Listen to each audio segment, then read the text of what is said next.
উলিপুরের Messrs Siraj and sons filling station দীর্ঘদিন পর গাড়ি আরোহীদের দিচ্ছে জ্বালানি তেল। আরও দেখুন উলিপুর প্রতিনিধি আবু রায়হান আলীর প্রতিবেদনে।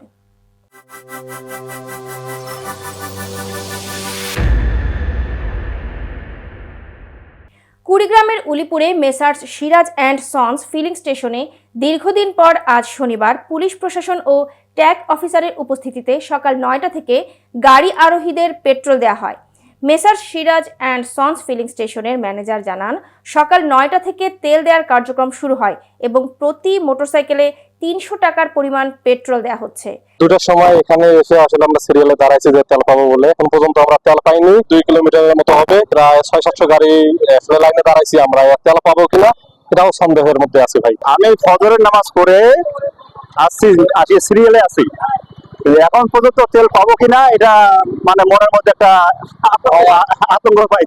এখন মনে করেন যদি সরকার যদি তেল মনে করেন একটা রেট নির্ধারণ করে দিত আর অ্যাভেলেবল তেলটা ছাড়তো, আমরা এতেই খুশি। সকাল পর্যন্ত আমরা কিছু পানা আরো করি নাই।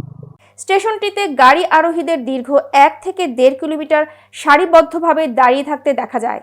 দীর্ঘ লাইনের ফলে সড়কটিতে যানজটের সৃষ্টি হয় এবং বিভিন্ন যাত্রী ও পথচারীদের ভোগান্তিতে পড়তে হচ্ছে।